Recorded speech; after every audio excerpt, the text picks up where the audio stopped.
হামজার ভয়ে অবসর ভেঙে ভারতীয় জাতীয় দলে ৪০ বছরের সুনীল ছেত্রী আগামী ২৫ মার্চ বাংলাদেশের বিপক্ষে এএফসি এশিয়ান কাপের ফাইনাল রাউন্ডের বাছাই পর্ব খেলবে ভারত।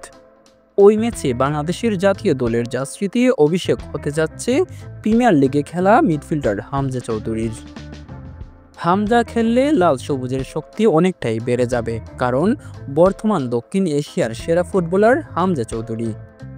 যে কারণে ভারতের ৪০ বছর বয়সী স্ট্রাইকার সুনীল ছেত্রীকে অবসর ভাঙিয়ে জাতীয় দলে ফেরানো হয়েছে। বাংলাদেশের ম্যাচের আগে মালদ্বীপের বিপক্ষে একটি প্রীতি ম্যাচ খেলবে ভারত, এরপর বাংলাদেশের মুখোমুখি হবে। ওই ম্যাচের জন্য ভারতের ঘোষিত ২৬ জনের দলে আছেন সুনীল ছেত্রী।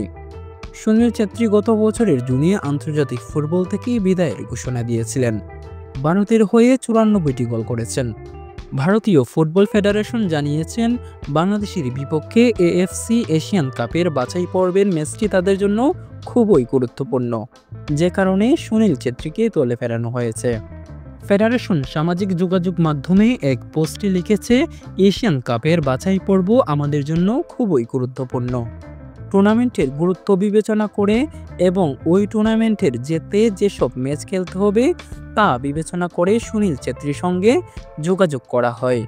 তিনি অবসর ভেঙে ফিরতে রাজি হন, এরপরই তাকে দলে যুক্ত করা হয়েছে।